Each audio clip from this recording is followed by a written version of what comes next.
Well, hello there. It's Yvonne from Women's Fitness Adventures. I'm coming to you. I'm stuck here on the table in the chair. I'm coming to you from a different location today. I'm on a bit of a road trip, so I'm currently in a surprisingly sunny day in Melbourne. Cool, but sunny, and I'm slowly making my way up the coast to Brisbane. So I'll be home. Take me about a week to do that. So I'm here not for a work trip. I'm here for some personal reasons. But I wanted to share with you today uh, some some thoughts and some lessons and some observations from marathon weekends. So, as you know, some of you know, I'm a runner and I'm a hiker and I'm on my feet a lot. But this time around, it wasn't my turn. I have some things niggles with my feet still that are getting better. It doesn't stop me from hiking, but it does stop me from pounding the pavement with my running. So I was an avid supporter on the weekend. I'm a very loud cheerer, and quite a few of our members were there. Um, who may have been long-term runners who have started their running journey or were there as friends and supporters or observers. So I was able to catch up with a few of them as well, and some of them knew just how loud actually I was as a supporter. And I know when I do those runs myself, just having somebody yell out your name, a random person yell out support and encouragement means so much. So it was just such a wonderful weekend. And the same thing happens too when random people cheer you on a hike. And I know when we share our hiking adventures online and on Facebook, and we are out there doing it, it is so nice to have a whole community supporting you. So, welcome. If you are watching live, please go ahead and say hello. And if you're watching on replay, then jump in and ask questions as well. If you have any questions you wish to ask, please let me know. And the light in here is not so great, so I do apologise for things not looking as they usually do. So what did I learn from being an avid spectator on Gold Coast Marathon weekend that can translate into hiking and also translate over into our lives? Well, firstly, that everybody needs a support crew, and that support crew, things become quite meaningless if you're always doing them on your own. And I was chatting with Coach, and we were talking about the great running communities, and there are hundreds of them. And you look at all the runners that were there, and it's the same in hiking. And there is no age, there is no shape, there is no size, there is no generic blanket statement that you can make that someone is a runner or someone is a hiker or someone is fit or unfit. You cannot make that observation, because not only is fitness about being physically fit, it's about being mentally fit. It's about having grit and determination. And I talk about this all the time, that having the skill to, or the determination to show up. If you may have that and someone else has, all the talent in the world, but if they don't ever engage that talent, then you will outshine them every single time. So I was chatting with Coach about, the importance of community and having this support crew, and how he said to me years ago that somebody trained their way to a marathon, went on that and did that marathon, didn't have anyone there to support them, drove down on their own, ran the race, finished on their own, and drove home again. And it takes on triple or quadruple the meaning when there are people there to celebrate and cheer you on and support you in your success. So that is one observation from Marathon Weekend, is that everybody needs a support crew. Those achievements, whether they're physical, whether they're academic, whether they're financial, whatever they may be, really mean more when the people that you care about and the people that care about you are there to celebrate your success and your journey so much. The journey is so much part of what makes it all even more sweet and successful. Hello, Sharon, and hello, Lynn, both from the sunny part of the country. So lovely to have you here. The other thing and hi, Marie, another beach girl. The other thing that's really important is, and we say this to all of our hikers, and, is the importance of training and trusting the programs that you are on. And I know with our, and knowing in yourself whether, you are in the right space physically and mentally to proceed with that. And you will only know that if you've done the training. So, um, for those of you who are watching who are members of ours, you'll know that we have a training plan, and you'll know that you've built up slowly, and that if you follow the plan and then remain at that level to, to keep progressing with your hiking skills, then, you will have given it everything that you possibly can and put yourself in the best physical and mental preparation to be successful on the trail. And the same applies for running. But the really interesting thing about running, and some of you may not know this, some of you may, and some of you might find this a horrible description that I'm about to do. But a marathon is 42 kilometers. And there is a point for those of you who followed my journey last year for marathon training, was that there became a point where I would get chafing under the arm. And it happened at about the 30-kilometer mark. It happened when it was humid, but as I trained for an event, and it's the same with hiking, as I trained for an event, I would find ways to make sure that that chafing didn't happen. So as we're watching these runners come by, men in particular, who had their t-shirts on, what happens to men when they run and run a certain distance, so it does require a certain distance, is that the t-shirt will chafe their nipples, and their nipples will bleed. So where we were standing, we saw them come past at 32 kilometers, and then they had another 10 to go and come back past us at 41. And it's 40, well, they came out 41 and a half, so 42.2. So we would see people going past us at 32, men who literally had blood running down their chest. And as they came back past us, they must have just been in, and then guys had their shirts off, in absolute agony. Now, I share this story because it is all about the importance of training and the importance of preparation. That if they had trained to not so much that distance, and we say to all our hikers, you don't have to do the hike to do the multi-day hike. You don't have to train the distance to do the distance that you do on a hike, but you need to train and understand what happens to your body at critical points. And clearly, these people had not done enough. They were fast, but clearly they hadn't done enough training to get to that point where those things started to break down. But the other thing is that they could have tried new things on race day as well. So my husband did his first, and my daughter did their first half marathon on the weekend. And Laura did everything, to plan, to book, follow the plan, trust the program. And my husband, he did too. But the night before, he's like, which shoes should I wear? Should I wear my brand new shoes or should I wear my old shoes? And, we say to all our hikers is, training is where you test out all these new things. Training is where you test the food, you test the reaction it has on your stomach. Training is where you test your gear, you test your equipment, you test your shoes, so that you've worn them in, you've ironed out all the creases, you've found the squeaks, you've found, all those little annoying niggly bits, so that when it comes to the multi-day hike or the big day hike that you're doing, none of these things are going to surprise you. You'll know where those critical points are, if they're there at all, because you'll have tested and tried everything.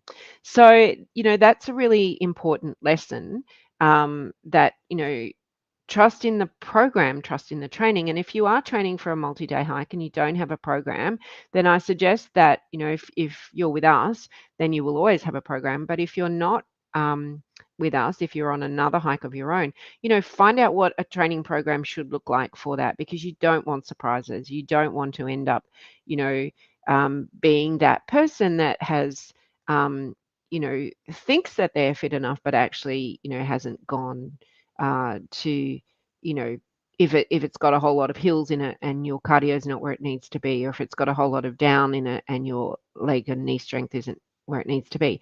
You need to train for the conditions of the multi-day hike or the hike that you're doing. And it's the same, that just transfers across from any sport or anything in our life, really, is that the more you put in beforehand, the more you will get out of it. It is the journey that changes you as well. That race day, that hike day, is as much as, that really beautiful success that comes at the end, it's what you've done along the way that's made you the person you are to be there on that day and have it all come together. So that's really, really important.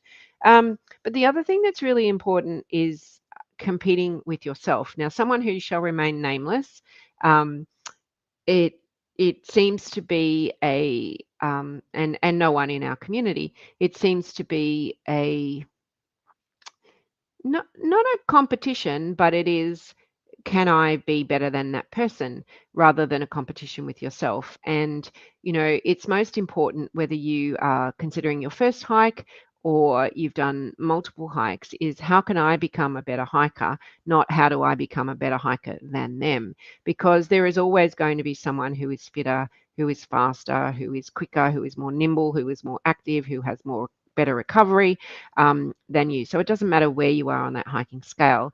The competition or the journey is only with yourself. And I think we need to check in with ourselves on that.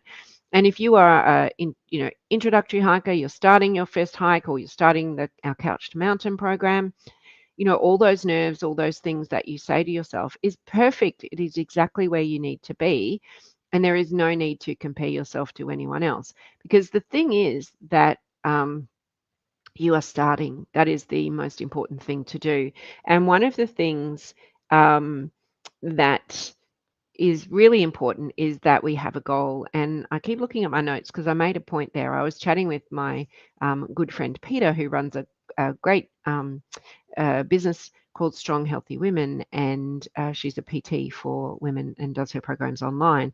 And we've been knowing each other for a long, long time. And we were talking the other day, and she has this concept called the slippery slope. And I didn't think too much about it, but I have been lately.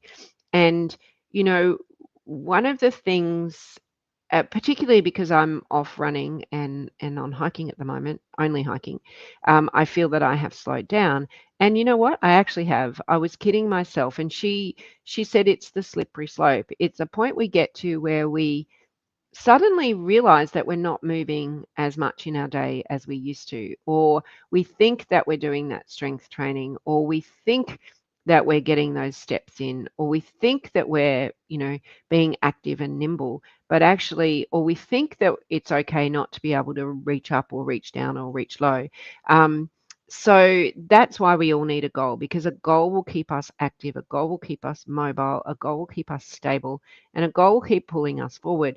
Without a goal, we are floating in space, a physical goal. We are just floating in space. So I think we all need to make sure that we have a physical goal in there. And whether that physical goal is to walk, 10,000 steps daily, or to, hike this distance regularly or something, but it needs to be daily and it needs to be regular. And your movement and your goal needs to be something that will challenge you. And the more you get out of your comfort zone, the more it will change you. The more you stay in your comfort zone, um, the less likely it is that movement will form more and more part of will become more regular in your daily life. Trust me on that one. So have a think about that. And if anyone wants to comment, is that you? Is movement becoming more or less in your daily life? Not just the weekend warrior, but your daily life, because that's really important. The more movement we have, the more mobile we are.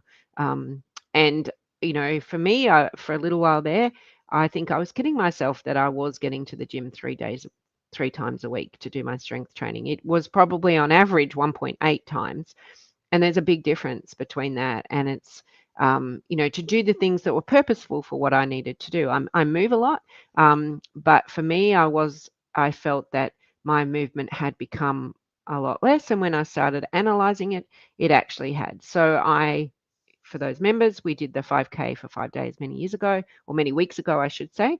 And I've kept that 5K going. So my intentional 5K, not my incidental steps, but my intentional 5K, just to make sure that that daily movement is in there, that time on my feet is in there, that I'm outdoors every single day, no matter what the weather. It might be a little bit of a test here in Melbourne tomorrow. I think it's meant to rain and it doesn't get light till later, and it could be cold, but I'm going to give it a go, that intentional movement. I'll drop you a line if I do.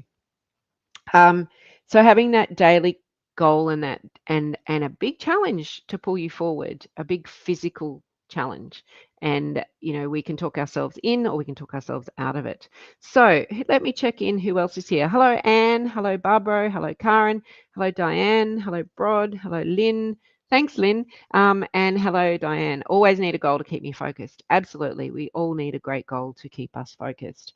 Um, and, life will give us curveballs. There's things in life that and I put a post up during the week on the main page about how hiking is a lot like life and what are the parallels between hiking and life. And everyone had some fantastic comments, and you can go back to our main page and read that.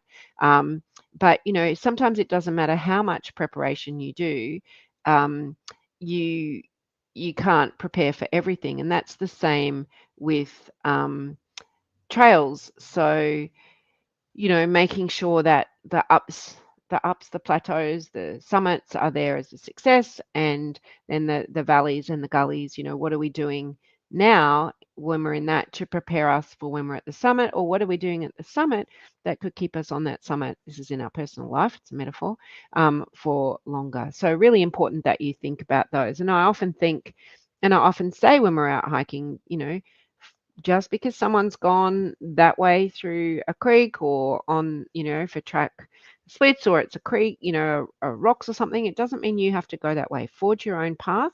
We're all going in the same direction, but, like life, it's one foot in front of the other and it's your journey. Yes, it is beautiful here too, Belinda, at the moment. Um, yeah, so Brod has just finished a hike and on having a rest. Yeah, you need to have a rest after a hike, and aiming for something new. And hello, Debbie from the Sunshine Coast as well. But just remember, those things you say yes to are what you say no to, because you can't do everything. And the things you say no to means that you can say yes to something else. So don't fill all your lives with yeses, although That Year of Yes is a really good book, and don't fill all your life with no's as well. But remember, if you don't schedule your life, someone else will. Something will come along and schedule it for you. Social media is really good at that. It's really good at stealing time, stealing confidence and self-esteem at times too. But it's also good at giving you ideas to get out there and have a strong and healthy goal as well. So for those of you who are in need of a goal, we have just released, or are in the process of releasing, all of our 2026 multi-day adventures. They are slowly up there. For those who expressed an interest in our UK, 100K in the UK, that goes live tomorrow at 8 o'clock. If you were not on that list, you'll have to wait till late tomorrow night to see that. But the other adventures are slowly making their way there. They do sell out pretty quickly. Great Ocean Road sold out in a couple of hours. So if you are interested, please jump over onto the website. But just remember that the bigger the challenge, or the more out of, and that challenge could be anything, the more out of your comfort zone you get, the more it will change you. And you can stay in your comfort zone.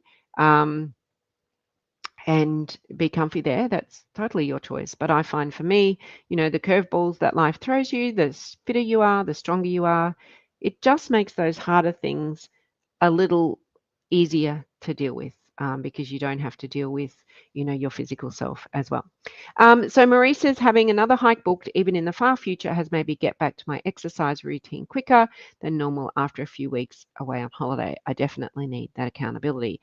And eventually that accountability becomes a habit. I have this thing, I can't even remember when it started, where every single night, no matter where I am in the world, my clothes for tomorrow morning's exercise are laid out. So every night at home, over the edge of the bathtub, is my either walking, gym, or running gear, just there every single night before I go to bed. Because I know, sometimes in the morning, depending how early it is in the morning, can be very early sometimes, I go a lot slower at 4:30 in the morning than I do maybe at 7 a.m. So I don't want to be hunting around for those things. I don't want to lie in bed and think, well, I don't know where my shoes are. I don't know where this is. So, that accountability, Marie, eventually becomes habit. And that feel good factor of that movement every single day just becomes part of our life, which is really, really important. So, thank you all for watching. I know there's a few of you here that didn't identify yourself, so thank you for listening in. I hope you found something useful from here. If you do have questions, if you have questions about our multi-day hikes, about our training plans, having recently returned from Turkey, where I was on a recce and I was part of a different group that was not connected to Women's Fitness Adventures hiking in any way, I realize as a participant just how amazing our adventures are, how inclusive, how pretty much every single thing has been thought of, is managed, our time is maximized, that we hit the highlights, we are fueled well, we just it is just amazing. And if you haven't been on one, then I really encourage you, because you don't know what you don't know. And yeah, it just lights up my life. So I wanted to share that with you. So thank you for listening in. That's it for me. Back to normal programming next week, back in the studio at home. So I look forward to catching up with you next week. Thanks so much for checking in with me. And as always, if you have questions that you think of afterwards or would like a topic covered, please let me know. But otherwise, I'll catch you next week. Thanks. Bye.